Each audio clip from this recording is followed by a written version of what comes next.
नमस्कार, मैं शारदा पांडे आसान जिंदगी के इस एपिसोड में आपका स्वागत करती हूँ। आज मैं आपको गुप्त नवरात्रि के बारे में थोड़ा सा उपाय बताऊंगी। गुप्त नवरात्रि का पूजा भी प्रगट नवरात्रि के जैसे ही होता है, इसमें कोई अलग से नहीं पूजा होता है। प्रगट नवरात्रि में नौ दुर्गा की पूजा करते हैं, गुप्त नवरात्रि में 10 महाविद्याओं की पूजा करते हैं और उनको सिद्ध करते हैं। ये सिद्धगण जानते हैं और सिद्धि प्राप्त के लिए ये गुप्त नवरात्रि बहुत ही शुभ मानी जाती है। तो मैं आपको गुप्त नवरात्रि के दौरान कुछ ऐसे उपाय बताऊंगी जिससे आपके ऊपर जो भी कुछ थोड़ा बहुत अमंगल हो गया, जो कुछ होगा वो दूर होके और मंगल और शुभता और संपन्नता बढ़ेगी। सबसे पहले जैसे जिन भक्तों के पास जो जैसे देवी जी की मूर्ति, फोटो, यंत्र जैसे नहीं है और वो स्थापित करना चाहते हैं और लाना चाहते हैं, तो इस गुप्त नवरात्रि के दौरान जो ये गुप्त नवरात्रि चलेगी उसी समय आप महालक्ष्मी जी का फोटो, यंत्र या 6 इंच से छोटी मूर्ति, बड़ी मूर्ति स्थापित नहीं करना चाहिए। घर में हम उतना उनका सेवा नहीं कर पाते, माता का या किसी भी देवी देवता का, तो आप विधिवत स्थापित कर सकते हैं शुक्रवार के दिन। गुप्त नवरात्रि के दौरान जो शुक्रवार पड़े उस दिन आप सुंदर सी मूर्ति, यंत्र या फोटो लाके माता का स्थापित कर सकते हैं और विधिवत उनका पूजा करके आप जैसे कि कोई भी हम फोटो वगैरह जो लाते हैं उनका प्राण प्रतिष्ठा किया जाता है मूर्ति का, यंत्र का। तो ये जो गुप्त नवरात्रि मैं आपको विशेष बता रही हूँ, इसमें आपको कुछ नहीं करना पड़ेगा। आप लाइए और जैसे हम पूजा घर में नियमित करते हैं उनको यंत्र को लाए, जैसे तो कोई तांबे का पात्र में रख के और कुछ घास से गंगा जल, साधारण जल कोई भी जल है या दूध, गाय का दूध है, उससे स्नान कराए, कुमकुम, हल्दी, चावल लगाए। तो ये स्वयं सिद्ध ये नवरात्रि है, गुप्त नवरात्रि की इन चीज़ों को स्वयं सिद्ध हो जाता है। आप जरूर लाइए माँ लक्ष्मी का फोटो, यंत्र या छोटी मूर्ति स्थापित करिए, स्वयं सिद्ध हो जाएगी, उसकी आप हमेशा पूजा करिए। उसी प्रकार से जैसे कि मैं आपको 9 दिनों में क्या करना है, चांदी का कोई भी सिक्का आप लाइए सोमवार के दिन। इस 9 दिन के नवरात्रि के दौरान चांदी का सिक्का लाइए, वो सिक्का माँ लक्ष्मी के यंत्र, मूर्ति या जो फोटो रहेगा उसके सामने रख दीजिए। ये नवरात्रि के दिनों तक, मतलब 9 दिनों तक या जितने भी दिन पड़े रखने के बाद, यानी नवरात्रि पूरा हो जाए, संपन्न हो जाए, तब वहाँ से हटाइए। पूजा के स्थान में इसको भी स्थापित कर दीजिए।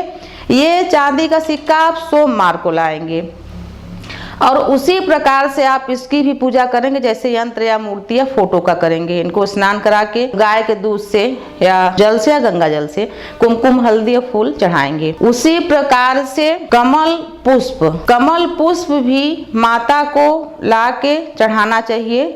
किसी भी जो आपको मैं बताई हूँ शुक्रवार का दिन, शुक्रवार के दिन ही जिस दिन आप फोटो लाएं उस दिन ही माता को कमल का पुष्प भी लाएं और माता को, लक्ष्मी जी को अर्पण करें। अब वो कमल का पुष्प जैसे कि मान्यता है कि 10 दिनों तक बासी नहीं माना जाता, तो कमल का पुष्प जो लाएंगे माता को चढ़ाने के लिए उसको चढ़े ही रहने देंगे 9 दिनों तक।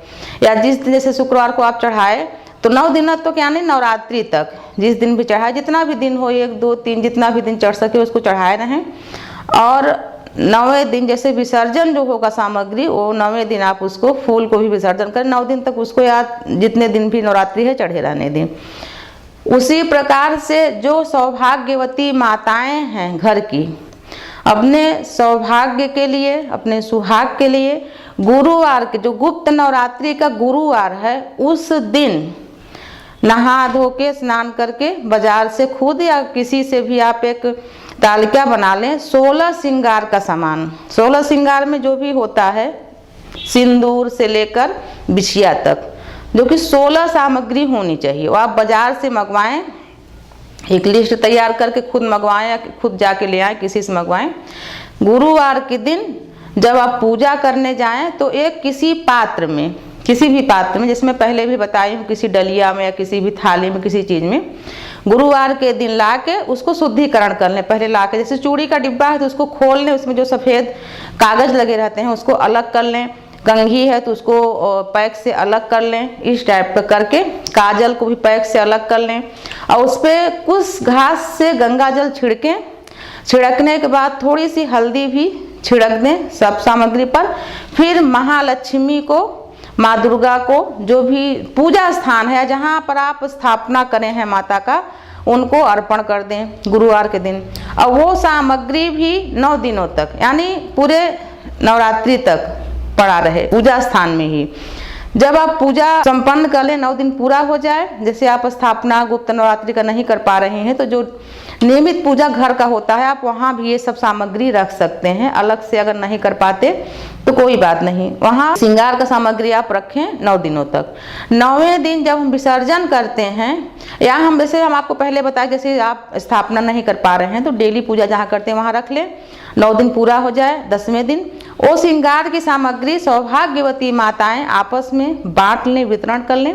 कुछ श्रृंगार का सामान बड़ी बूढ़ी माता हो आसपास में उनको भी देकर पाँव छू लें, या थोड़ा बहुत श्रृंगार का सामान एक्स्ट्रा ले आ लें, जैसे 2 डिब्बा चूड़ी है कुछ ला लें, 2-4 चूड़ी माता को अपने हाथ से पहना कर उनको प्रणाम कर लें। ये बहुत ही शुभ माना जाता है। गुप्त नवरात्रि में आप सौभाग्यवती माताएं इसको भी करें। उसी प्रकार से गुप्त नवरात्रि के समय जैसे कि मान्यता है कि मोर पंख घर में रखना चाहिए, विशेषकर भगवान के कमरा में भी रखना चाहिए। भगवान श्री हरि विष्णु, भगवान कृष्ण जी के जो फोटो है, मूर्ति है, वहां भी लगाते हैं। तो आप मोर पंख लाएं। ये ध्यान रखें कि मोर पंख का जो ऊपर वाला भाग होता है जो कई रंग में होता है वो कटा न रहे, वो जरूर रहे। मोर पंख लाएं, लाके इसी मतलब नवरात्रि में शनिवार के दिन मोर पंखी लाएं। शनिवार के दिन आप लाके मोर पंखी पे हल्का सा गंगा जल छिड़क लें, उन्हें पंखी खराब हो जाती है। हल्का सा हल्दी टीक के भगवान श्री हरि विष्णु का फोटो हो या शालिग्राम हो या मूर्ति हो, कुछ भी हो, वहाँ रखें। भगवान श्री कृष्ण जी के फोटो के पास रखें और देव स्थान में कहीं भी शुभ जगह लगा दें मोर पंखी।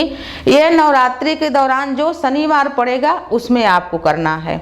इसी प्रकार से गुप्त नवरात्रि 2 बार पड़ती है। एक तो माघ शुक्ल पक्ष से शुरू होती है और एक होती है आषाढ़ शुक्ल पक्ष से। 2 नवरात्रियां होती हैं।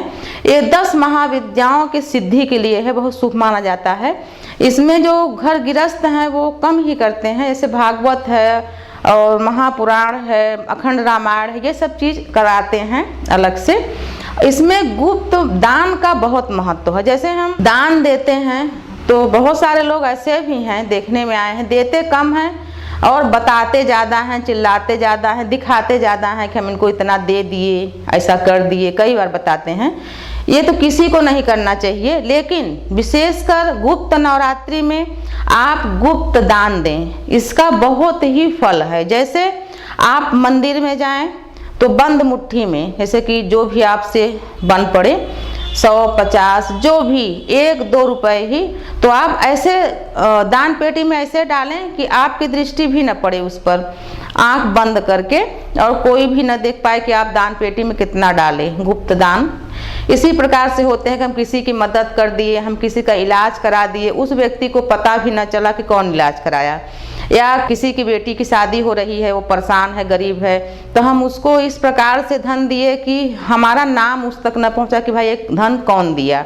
ऐसे भी करते हैं। और ज़रूरी नहीं है कि ऐसा ही करें, आप किसी की मदद भी, दान भी कर सकते हैं। गुप्त दान जिसको बोला जाता है, आप नवरात्रि के 9 दिनों में कभी भी कर सकते हैं। किसी का इलाज, किसी की बेटी के विवाह में कुछ सहयोग, और नहीं तो मंदिर में गुप्त दान, दान पेटी में कुछ भी डाल सकते हैं। तो मैं आपको गुप्त नवरात्रि प्रारंभ होने वाली है उसके लिए थोड़ा बहुत जानकारी दी हूँ।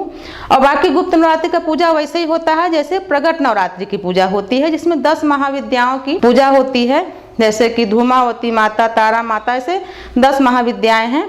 तो कोई एक साधक एक ही माता का उसमें सिद्धि जब करते हैं तो उनको विधिवत पूजन करते हैं, हर पूजन को गुप्त करके, यानी कि छुपा के। कोई एक व्यक्ति जैसे करता है तो वो एक ही व्यक्ति करता है, ज़्यादा उसमें भीड़ और ज़्यादा वो नहीं करते हैं, तो ऐसा आप भी कर सकते हैं। तो मैं आपको बताई हूँ गुप्त नवरात्रि में विशेष उपाय जो कि आपके लिए काफ़ी फलदायी होगा। आप इसको ज़रूर करिए।